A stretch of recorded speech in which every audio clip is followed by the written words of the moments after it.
머릿말 잠깐 말씀을 드리겠습니다. 한반도에 평화를 정착시키기 위해서는 어떻게 해야 하나? 이 오래된 질문은 여전히 절박한 질문으로 남아 있습니다. 또 이 질문에 대한 대답은 여러 각도에서 추구되어 왔습니다.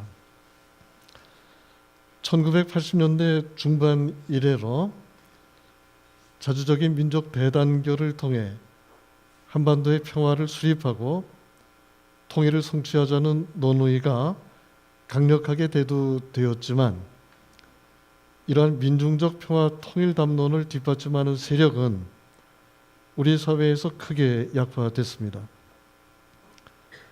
한반도 평화와 통일에 영향을 주는 권력 변수들을 중시하는 사람들은 힘의 균형에 근거한 현실주의적인 안보 담론에 쏠리는 경향이 여전히 강합니다. 상대방에 대한 불신이 팽배한 적대적인 세력들 사이에서는 권력 균형을 이룰 수 없다고 보는 사람들은 적대 관계를 해소하기 위한 선제적인 조치를 취하여 평화 관계를 구축하는 데 앞장서야 한다는 담론을 제시하고 있지만은 이러한 평화 담론은 이상주의적인 성격이 강하다고 볼 수 있습니다. 최근에 이북은 이남과 미국을 향해 한반도 비핵화와 이북체제 보장을 동시에 추진하자고 제안하여 한반도 평화 구축에 관한 논의가 전기를 맞이하게 됐습니다. 이북의 핵무장은 1990년대 초부터 본격적으로 추진되어 최근에 이북은 다수의 핵폭탄을 확보하고 있을 뿐만 아니라 핵폭탄을 미국 본토까지 운반하는 대륙간 탄도미사일까지도 개발하였다고 선전하고 있습니다. 이북의 핵무장은 재래식 전력을 갖고서는 체제 안보를 군사적으로 보장할 수 없기 때문에 취해진 군사정치적 전략입니다.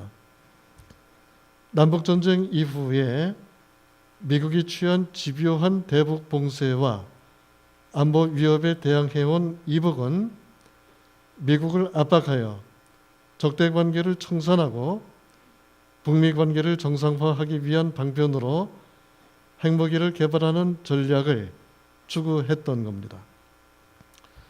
어떤 의미에서 그것은 미국이 북미 관계 재정립에 관심을 갖고 관여할 수 있도록 압박하기 위해 힘을 구축하는 현실주의적 전략이었다고 평가할 수 있습니다. 지난 6월 12일 싱가포르에서 열린 북미 정상회담은 이북의 전략이 어느 정도 먹혀 들어갔음을 보여주고 있습니다. 이것은 미국이 그동안 이북에 대해 취해왔던 태도를 되돌아보면 획기적인 사태였습니다. 미국은 남북전쟁 이후 대북 봉쇄 정책과 적대시 정책을 포기한 적이 없습니다. 그것은 냉전체제와 밀접한 관계가 있습니다. 냉전체제는 미국과 소련이 모두 핵무장을 하고 있는 상황에서 권력 균형을 유지하여 각각 체제 안보를 유지하는 현실주의적인 전략의 산물이었습니다. 미국은 한반도 남북에 구축된 견고한 분단 체제를 활용하여 한반도 전역에 강력한 군사정치적 해계 모의를 구축하고 대북, 대소, 대중 봉쇄망을 구축했습니다. 1980년대에 들어와 미국 대통령 레이건은 소련을 악의 제국으로 규정하고 소련에 대한 힘의 우위를 강력하게 추구하고 세계 곳곳에서 대소 포위망을 견고하게 하였고 그 일환으로 대북 적대시 정책을 강화했습니다. 미국의 군비 확장에 대응할 수 없었던 소련이 붕괴되고 사회주의권 국가들이 잇따라 무너져 세계적 수준에서 냉전 체제가 와해된 이후에도 미국의 대북 적대시 정책은 종식되지 않았습니다. 그것은 이북이 다른 사회주의 국가들과 달리 여전히 견고한 사회주의 국가로 남았기 때문만은 아닙니다. 미국이 세계적인 단일 패권 국가로서 군사력 증강의 현실주의 전략을 추구할 명분을 얻기 위해서는 미국의 적들을 계속 만들어낼 필요가 있었습니다. 미국은 그 적들에 악의 축이라는 이름을 부여하여 미국이 마치 악을 제거하고 선을 실현해야 할 세계사적 사명을 갖고 있는 것처럼 허세를 부리고 있지만은 그것은 군사정치적 패권 추구를 감추는 정치적 신학의 화법에 지나지 않습니다. 냉전 체제가 종식된 이후에 이북은 미국에 의해 불량 국가나 악의 축으로 명명되었고 가혹한 적대 정책과 봉쇄 정책의 희생물이 되었습니다. 이런 점에서 북미 정상회담에서 이북의 비핵화와 미국의 이북 체제 보장을 연기하는 합의가 도출된 것은 놀라운 일임에 틀림이 없습니다. 권력 균형이나 힘의 우위에 바탕을 두고 안보와 평화를 유지하고자 하는 현실주의 전략은 한반도 평화 수립에 기여할 수 있을까? 만일 기여한다면 그것은 충분하고 필요한 만큼의 기여일까? 그보다 더 적절한 대안은 없을까? 저는 이러한 질문을 던지고 있습니다. 기독교 사회 윤리적 관점에서 이 질문들에 답변하기 위해서 저는 미국 신학자 라이널드 니버의 현실주의적인 평화 이론을 분석하고 그 한계와 문제점을 비판적으로 검토하고자 합니다. 니버는 현실주의적 관점에서 미국이 파시즘에 대항하여 전쟁을 벌이도록 촉구하고 냉전 체제에서 권력 균형에 바탕을 둔 현실주의적인 군사 정치 전략을 추구하도록 강력하게 주장하고 그 주장을 뒷받침하는 신학적 근거를 제시한 매우 영향력 있는 사상가였습니다. 어떤 의미에서 라이널드 니버는 냉전 신학자였다고 말을 할 수도 있습니다. 니버의 현실주의 정치 이론과 평화 이론은 냉전 체제가 한창이었던 시대 상황을 반영하고 있어서 냉전 체제가 해체된 오늘의 세계 상황에 맞지 않는 측면이 분명히 있습니다. 그러나 그의 현실주의는 세계적 패권 국가인 미국의 대통령 오바마에게 깊은 영향을 주었을 만큼 고전적인 프레임으로 자리를 잡고 있고 지금도 그 영향은 엄청나게 강합니다.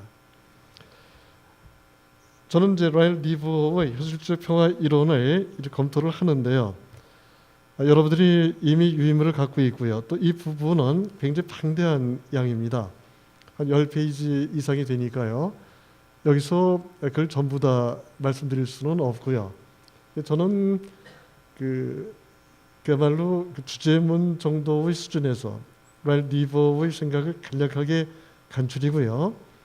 그리고 이제 그의 현실주의적인 군사 정치 전략이 어떤 개요를 갖고 있는가를 간단하게 소개하고 그리고 나서 그의 현실적인 평화 이론을 우리 한반도 현실에서 검토를 한 뒤에 제 나름대로 이 한반도 이 평화를 구축하기 위한 이 방안을 제안하려고 생각합니다.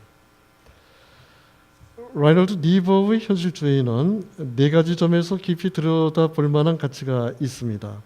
첫째, 그는 인간의 본성과 역사에 대한 깊은 신학적 통찰에 근거해서 권력과 권력 정치에 대한 현실주의적 접근의 필요성을 인식하고 이로부터 권력 균형을 추구하는 민주주의 정치를 옹호하는 입장을 이끌어냈습니다.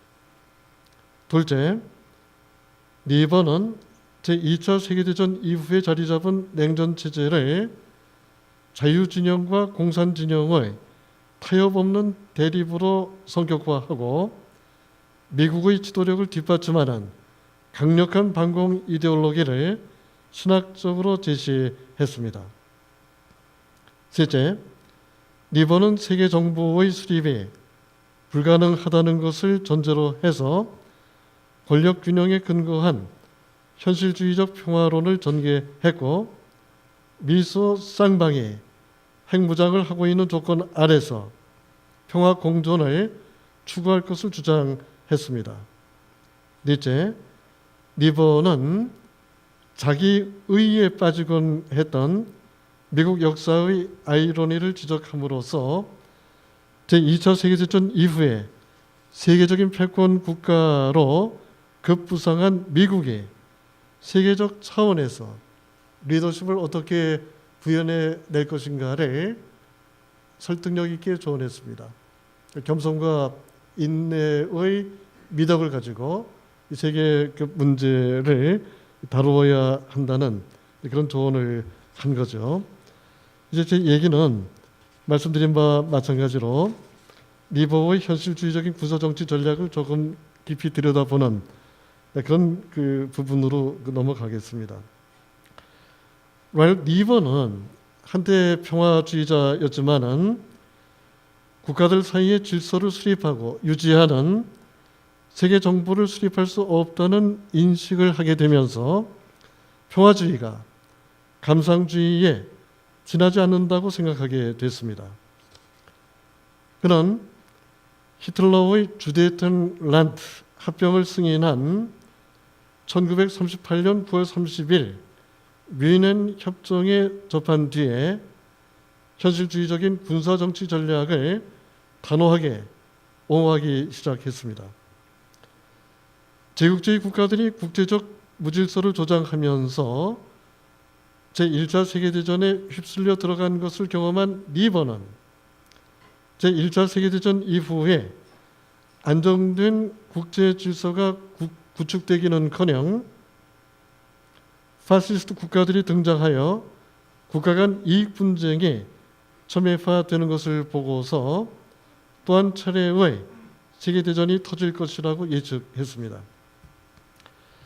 이성적 합의와 국가 간 계약에 입각하여 평화체제를 구축할 수 있다는 입장은 히틀러의 폴란드 침공과 제2차 세계대전의 발발로 인해 감상주의적인 것으로 판명되고 말았습니다.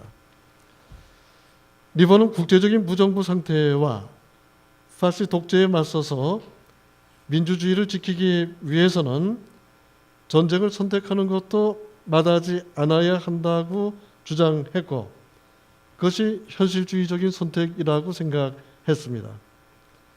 그럼 완벽한 사랑을 내세워 히틀러의 전제에 맞서는 전쟁조차 거부하고 평화를 위한 기독교인들의 헌신을 주장하는 평화주의자들이 결국 전제체제의 희생자들에게 무관심을 조장하고 전제체제를 무책임하게 용인하는 결과를 빚어낸다고 비난했습니다. 리버의 현실주의는 이미 말씀드린 바대로 세계 정부를 수립할 수 없다는 것을 출발점으로 삼고 있습니다. 국가는 무정부주의와 전제정치를 피해 민주주의적인 질서를 확립하고 유지할 수 있는 능력을 발휘할 수 있지만은 국제관계에서는 그러한 국가의 역할을 하는 세계 정부가 수립될 수 없다는 겁니다. 국가는 공동체를 응집시킬 수 있는 유기적 요인들과 인공적 요인들을 갖고 있습니다. 국가 공동체를 응집시키는 유기적 요인들은 인종적, 혈통적 결속력, 언어, 지리적 통합, 전통과 관습의 공유, 공통의 적에 대한 공포 등등이고 인공적 요인들은 헌법과 그것에 근거한 권력 장치들입니다. 리버는 그 어떤 국가도 인공적인 요인들만 갖고서는 수립될 수 없다고 봤습니다. 인공적인 요인들은 국가 공동체를 응집시키는 유기적 요인들이 이미 있을 때 그들을 강화하고 안정시키는 효과를 발휘합니다. 세계 정부는 국가 간 합의나 협약과 같은 인공적 요인들을 가질 수 있을지 모르지만 자신을 내적으로 결속시키는 유기적 요인들을 전혀 갖고 있지 못하기 때문에 세계 정부는 성립될 수 없다는 것이 리버의 판단이었습니다. 어떻게 보면은 근대의 국민 개념, 국민 국가 개념, 국가 주권 그 개념에 리버가 사로잡혀 있었다고 말을 할 수도 있고요. 이런 점에서 리버의 국가 이해나 국제관계 이해가 이 베스트팔렌 체제의 프레임에 갇혀 있었다고 지적할 수도 있습니다. 아무튼 세계 정부를 수립해서 국가 간 평화를 실현할 수 없다고 생각한 리버는 국가들 사이의 질서를 결정하는 것은 역학관계라고 봤고 국가들 사이의 권력 균형이 이루어질 때 비로소 전쟁이 억제될 수 있다고 봤습니다. 이것이 리버의 현실주의입니다. 리버의 현실주의는 냉전 체제에서 미국이 취한 군사 외교 정책과 궤를 같이 하는 것이었고 이 때문에 그는 한스 요하힘 모르겐타우, 보통 모겐소라고 부르지요. 또 조지 프로스트 캐넌, 이 두 사람은 냉전을 설계한 사람들입니다. 이 사람들과 함께 미 국무부 고문으로 활동하면서 엄청난 영향력을 발휘했습니다. 근대 세계에서 리버처럼 이 정치적 영향력을 발휘했던 신학자는 단 한 사람도 없습니다. 현실주의자 리버는 냉전 체제에서 자유진영과 공산진영이 서로 적대적이지만 공존할 수 있다고 생각했습니다. 그런 장치들이 유엔이라든지 또 핵무기라든지 이런 것으로 생각을 했던 것이죠. 국가 간 관계를 규율하는 장치가 권력이라고 생각한 리버는 상대 국가들에 의해 주권과 생존권을 침해당하지 않기 위해서는 무력을 추구하는 것이 당연하다고 생각했습니다. 국가를 방어하고 민주주의를 수호하기 위해서는 전쟁을 수행하는 것도 정당하다고 생각했습니다. 바로 이 점에서 그는 정당 전쟁론의 전통을 따르고 있습니다. 리버는 핵무기와 수소폭탄 같은 대량 살상 무기를 개발하고 보유하는 것에 대해서 찬성했고 핵폭탄을 사용하는 것도 용인했습니다. 핵무기의 가공할 파괴력을 충분히 인식하고 있었음에도 불구하고 리버는 핵무기 사용을 금지하는 원칙을 천명해서는 안 된다고 주장했고 그러한 선언은 소련에 대항해서 미국의 이익을 방어하는 것을 불가능하게 만들기 때문이라고 생각했습니다. 다만 그는 미국의 핵무기를 선제적으로 사용하는 일만큼은 피해야 한다고 주장했습니다. 리버는 냉전 체제에서 핵무기를 사용하지 않는 국지적인 전쟁이 가능하다는 것도 인지하고 있었습니다. 한반도 남북전쟁은 바로 그 신뢰가 됐습니다. 재래식 무기를 사용하는 국지전에 미국이 관여하는 일에 관련해서 리버는 철저하게 공리주의적 계산을 할 것을 옹호했습니다.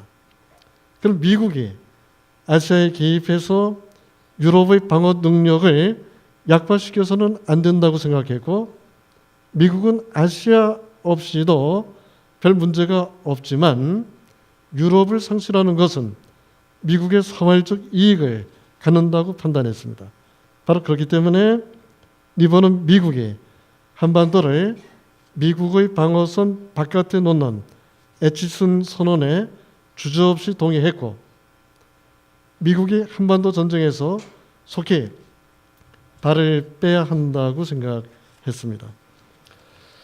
이제 이 리버의 그 현실주의적인 군사정치 그 전략에 대해서 간단하게 제가 비평을 하고 그 다음 얘기를 하도록 하겠습니다. 이미 말씀드린 바대로 리버는 현실주의적 군사정치 전략의 틀에서 적대 국가들에 대항하는 군사력을 확보하고 정당 정쟁론의 전통에 따라서 안보와 민주주의를 지키기 위해서는 전쟁도 불사해야 한다고 주장했습니다. 그러나 상대방에 대한 적대감과 불신에 근거한 현실주의는 끊임없는 군비 증강을 추구하면서도 안보에 대한 불안을 불식시키지 못합니다. 바로 그 때문에 안보 딜레마에 빠지고 말죠. 리버의 현실주의적 평화 이론과 관련해서 더 중요한 질문을 제기할 필요가 있는데 그건 이런 겁니다. 원자탄과 수소폭탄 등 대량 살상 무기가 대량으로 비축되어 있는 세계에서 과연 정당 전쟁론이 성립할 수 있을까 하는 겁니다.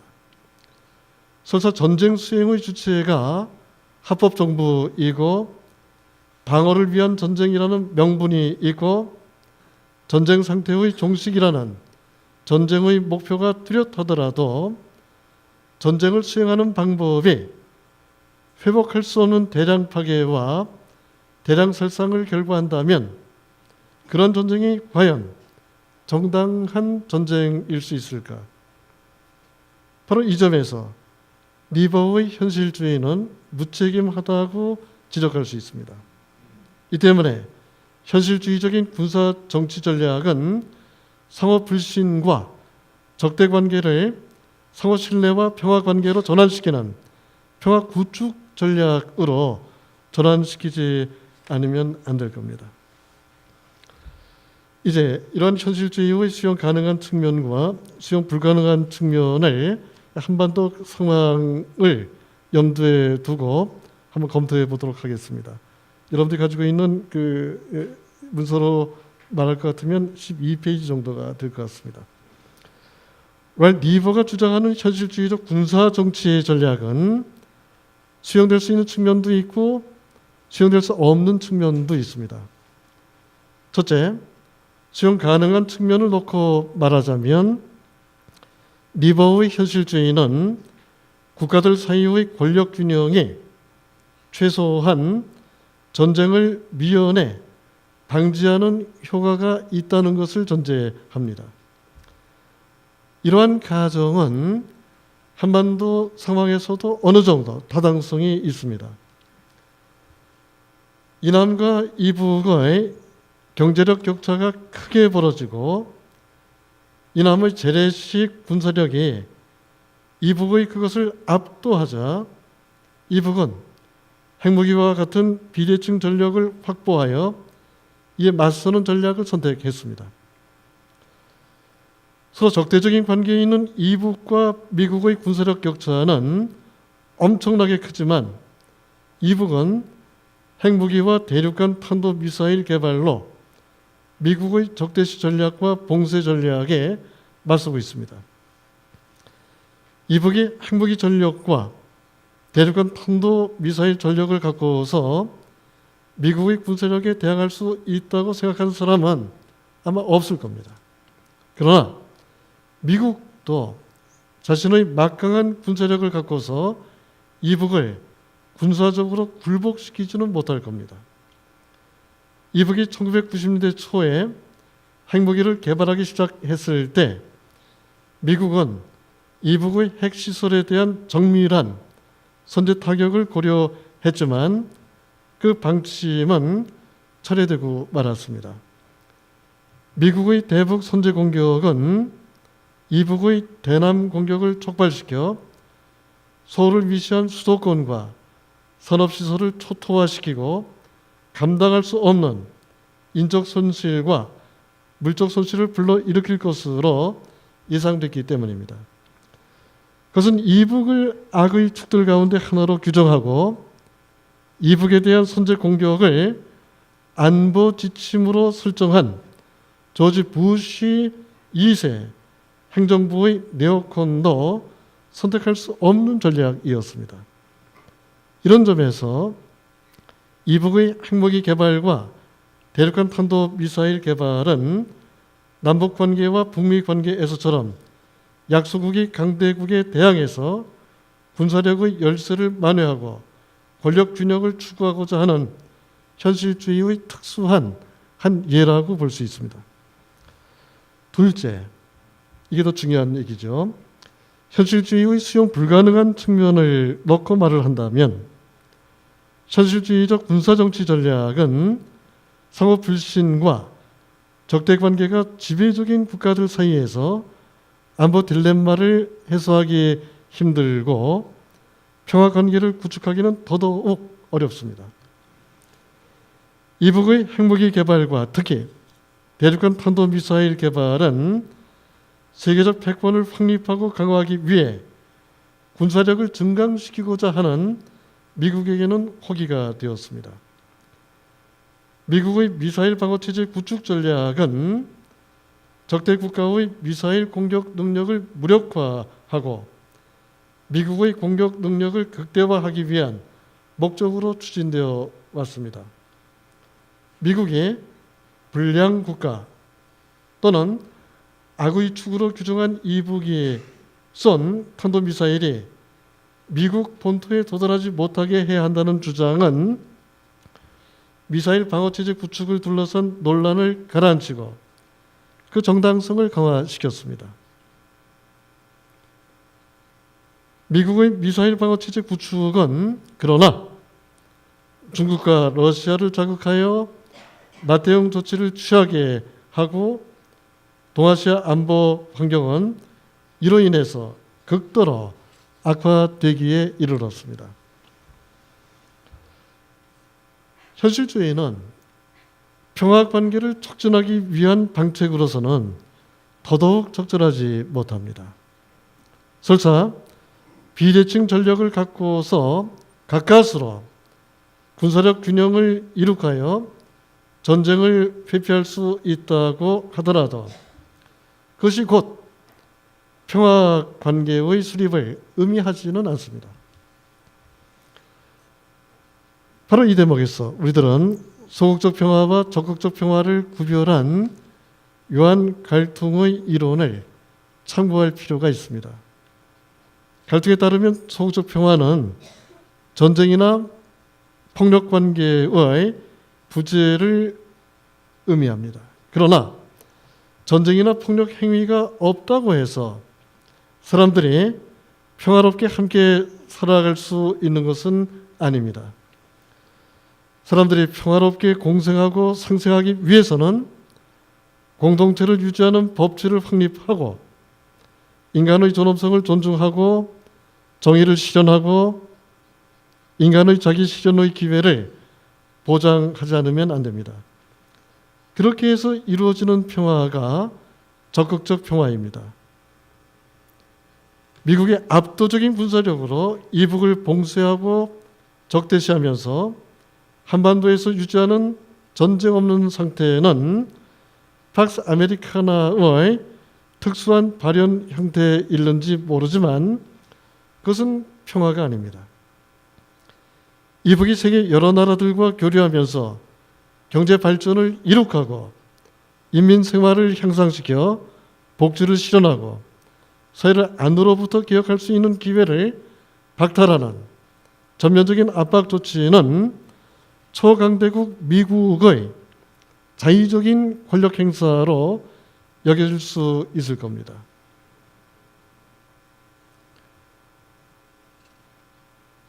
위에서 본 바와 마찬가지로 현실주의적인 군사정치 전략의 용인 가능한 측면과 수용 불가능한 측면을 놓고 판단해 보건대 현실주의적 방책이 정당화될 수 있는 조건은 두 가지뿐입니다. 하나는 이북의 핵무기와 대륙간 탄도 미사일이 이남이나 미국의 대북 군사 행위를 억제하기 위한 방어용 무기로 활용되는 경우이고,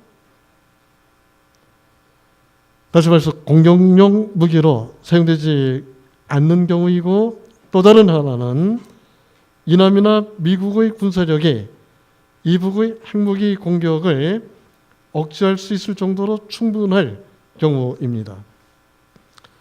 그러나 그 어떤 경우도 현실주의적인 군사정치 전략은 남북과 북미 사이의 상호 불신과 적대 관계를 해소하고 평화 관계를 촉진시킬 수 없습니다. 따라서 이북의 핵무기와 대륙간 탄도미사일을 폐기하고 남북과 북미가 평화 관계를 수립하기 위해서는 현실주의를 넘어서는 발상의 대전환이 필요합니다. 그 다음 저는 이 정의와 그 평화의 그 관계에 대해서 이론적인 그 검토를 하고 있고요. 그리고 라일 리버가 그 발전시킨 이 회복적 그 정의 개념을 검토하고 있는데요. 이 부분은 여러분들이 유인물을 좀 정독해 주시길 바랍니다. 한번 읽으면 충분히 이해할 수 있거든요. 그러니까 한마디로 말을 하면 이 평화의 가능 조건은 정의라는 겁니다. 오직 그 정의가 수립될 수 있을 때 비로소 삼라만상이 평화 속에서 충만한 생명을 누리는 그런 경지가 마련될 수 있을 겁니다. 이때 정의는 바른 관계를 의미하거든요. 우리들은 이 바른 관계를 하나님이 수립하셨지만은 죄로 인해서 이 바른 관계가 깨어진 그 역사를 알고 있고요. 또 이 깨어지고 일그러진 이 관계를 바른 관계로 회복하기 위해서 예수 그리스도가 십자가에서 희생당한 것을 기억하고 있지 않습니까? 바로 이 얘기들을 깊이 들여다보면서 바른 관계로서의 그 정의를 천명하고, 그리고 이 정의에 기반을 두고 이 평화 관계를 구축해야 된다고 하는 이야기를 이 다음 몇 페이지에서 다루고 있는데요.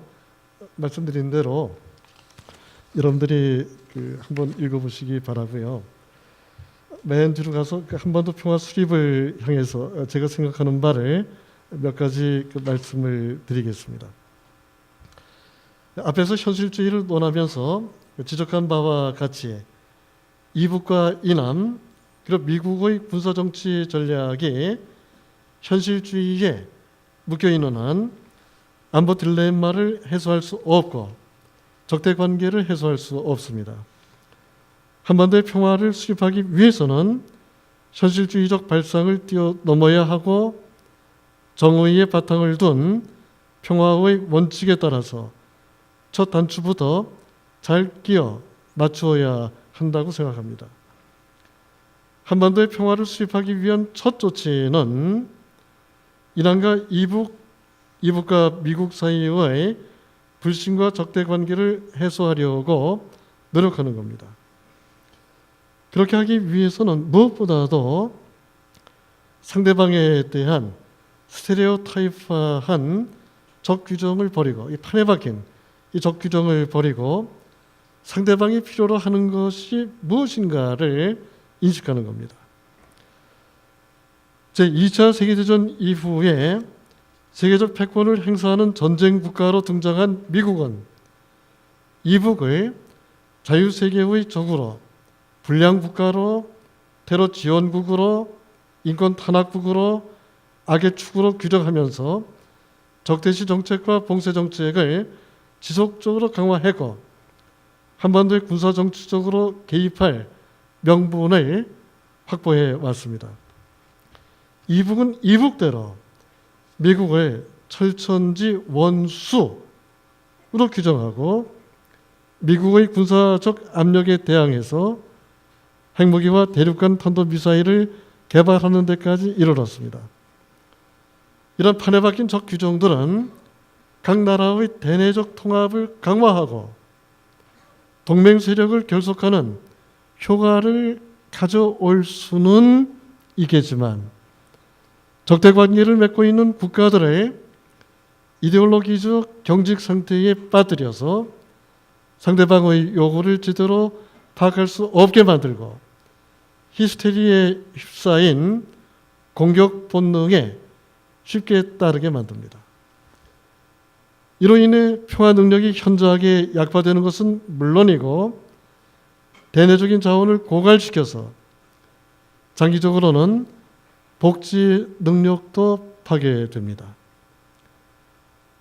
한반도 전쟁이 끝나고 65년이 지났는데 왜 이북과 미국은 여전히 적대 관계를 유지하고 있는가? 그럴 필요가 있는가? 이북이 미국을 상대로 한 전쟁을 승리로 이끄는 데 필요한 경제력과 군사력을 확보하지 못하고 있다는 점을 감안한다면 이 질문에 대한 대답은 패권 국가 미국이 먼저 진지하게 제시하지 않으면 안 됩니다. 이북에 대한 적대 관계에 있는 이남도 이 질문에 대해 똑같이 진지한 대답을 하지 않으면 안 됩니다. 반공 분단 국가에서 이북과의 적대적 공존 관계에서 기득권을 형성한 세력들과 그 반대 세력들이 이북에 대한 스테레오타입화한 적 규정을 고집하고 있는 것은 아닌가. 정의의 바탕을 둔 평화를 수립하기 위한 둘째 조치는 상대방을 공격할 의지가 없다는 것을 천명하고 상대방이 그것을 신뢰하게 만드는 겁니다. 최근에 이북의 최고 지도자 김정은 국무위원장이 핵무기와 대륙간 탄도미사일의 전면적 폐기와 이북에 대한 미국의 체제 보장을 연계하자고 제안한 것은 한반도 평화 구축 과정을 획기적으로 진전시킬 수 있는 내용을 담고 있습니다. 이 제안을 통해서 김정은 국무위원장은 미국을 군사적으로 공격할 뜻이 없다는 것을 공식적으로 천명하고 이북이 미국의 대북 적대시 정책과 봉쇄 정책의 초래를 절실하게 필요로 한다는 것을 솔직하게 밝혔습니다. 트럼프 대통령이 김정은 국무위원장의 제안을 받아들여 지난 6월 12일 두 정상 사이에서 싱가포르 합의가 성립되고 이북과 미국 사이에서 실무 협상이 진행되는 것은 분명히 고무적인 일입니다. 비핵화와 대륙간 탄도미사일 폐기에 착수하면서 이북이 미국의 종전 선언을 우선 요구한 것은 신뢰 구축을 위한 최소한의 요구를 내건 신중한 조치라고 볼 수 있습니다. 지난 4월 27일 남북 정상회담에서 이남이 이북이 이남을 침공할 의사가 전혀 없다는 것을 천명하고 이를 가시화하는 군사적 조치들을 취하기 시작한 것도 주목할 만한 일입니다. 셋째, 핵무기 개발과 대륙간 탄도미사일 개발을 빌미로 해서 미국이 주도한 대북 제재들, 특히 경제 제재와 금융 제재는 이북의 조치가 시작되는 것을 신호로 해서 즉각 신속하게 철폐되는 것이 이성적인 조치라고 생각합니다. 대북 제재 철폐는 이북의 경제적 발전과 사회적 발전을 촉진시키고 이북의 복지 능력과 평화 능력을 강화시키는 효과를 가져올 겁니다. 대북 적대시 정책과 봉쇄 정책이 지속되는 동안에 자원이 고갈된 이북은 자본을 확충하고 기술을 축적하고 시장을 활성화하여 인민의 복지를 향상시켜야 할 절실한 요구를 외면할 수 없습니다. 인터넷과 스마트폰이 대량으로 보급되어 결핍에 대한 인민의 불만이 급속하게 확산될 수 있는 상황에서 이북 당국은 이 절실한 요구의 충족을 늦출 수 없습니다. 대북 제재의 철폐는 미국의 대북 적대시 정책이 종식되고 이북의 체제 보장을 위한 실질적 조치가 시작되었다는 신호로 받아들여질 수 있습니다. 남북 교류와 협력이 남북 관계를 개선하고 이남 경제를 활성화하는 데 이바지한다는 것을 잘 알고 있는 이남 당국은 대북 제재 철폐를 위해 국제 협력을 마다할 이유가 하등 없습니다.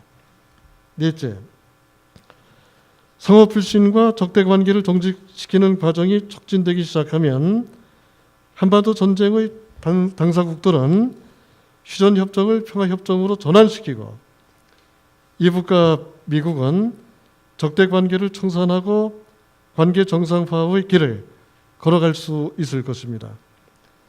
전쟁 당사국들 사이의 평화협정 체결과 북미 관계 정상화가 아주 복잡한 문제들을 안고 있기는 하지만은 이 두 과정은 한반도 평화를 구축하는 데 결정적인 의미를 갖습니다. 평화협정 체결과 동시에 혹은 평화협정을 전제로 해서 남북과 북미 사이에 전쟁 방지를 위한 불가침 조약을 체결하는 일도 필요할 겁니다. 이북의 핵무기와 대륙간 탄도미사일은 이 단계에 이를 때까지는 완전히 폐기되어야 할 겁니다. 어쩌면 대륙간 탄도미사일은 대북 제재가 완전히 절폐되는 단계에서 폐기될 수도 있을 거라고 생각합니다. 다섯째, 아까 베스트팔렌 체제에 대해서 잠깐 말씀드렸는데요. 이 베스트팔렌 체제의 프레임을 넘어설 필요가 있는 현대 세계에서는 불가침 조약에서 한 걸음 더 나아가서 동북아시아의 다자간 안보 협력 체제를 구축할 필요가 있습니다. 이남과 이북, 중국과 미국, 일본과 러시아 등 한반도에 지정학적, 군사 정치적 이해관계를 갖는 국가들이 동북아시아에서 집단적인 안보 협력 기구를 창설할 때 헬싱키 체제 있잖아요. 유럽 안보 협력 회의가 주도한 헬싱키 협정이 있는데요. 그것을 모델로 참고할 수 있을 거라고 생각합니다. 동북아 차원에서 창설된 공동 안보 협력 체제는 강대국들의 패권 행사를 억제하고 약소국들의 안보를 증진시키고 경제, 과학, 기술, 문화 등 다양한 분야에서 국가 간 협력을 증진하여 평화의 기반을 확대하는 것을 목표로 할 수 있습니다. 이제 제 얘기를 마무리 지으면서 한마디 덧붙입니다. 한반도에 살아가는 사람들에게 가장 중요한 것은 평화입니다. 이 평화가 수립되지 않고 전쟁 상태가 종식되지 않고 있으니까 우리들은 끊임없이 그 안보의 이름으로 심지어 인권까지 유린당하는 그런 그 경험을 해왔었거든요. 우리가 좀 더 나은 삶을 살아가고 그리고 우리들을 실현시켜 갈 수 있는 더 많은 기회를 얻기 위해서는 이러한 그 전쟁 상태를 종식시키고 이 평화 관계를 수립해야 할 거라고 생각합니다. 교회도 한반도 평화를 위해서 기여해야 되겠죠. 이를 위해서는 이 교회에서 이 평화에 관한 그 연구를 활발하게 전개할 필요가 있습니다. 평화 연구는 여러분 다 짐작하시다시피 굉장히 복잡하고 또 굉장히 어렵습니다. 많은 사람들이 엄두를 내지 못하지요. 그러나 평화에 대한 연구를 하지 않고서 교회가 평화를 위하여 기여할 방안을 찾을 수는 없습니다. 저는 여러분들이 목사 후보생으로서 앞으로 교회를 이끌어갈 리더십을 발휘할 그 사람들이라고 생각하고 있고요. 그런 리더십을 발휘하기 위해서 평화에 관심을 갖고 이 평화에 관한 연구를 활발하게 할 수 있기를 기대합니다. 감사합니다.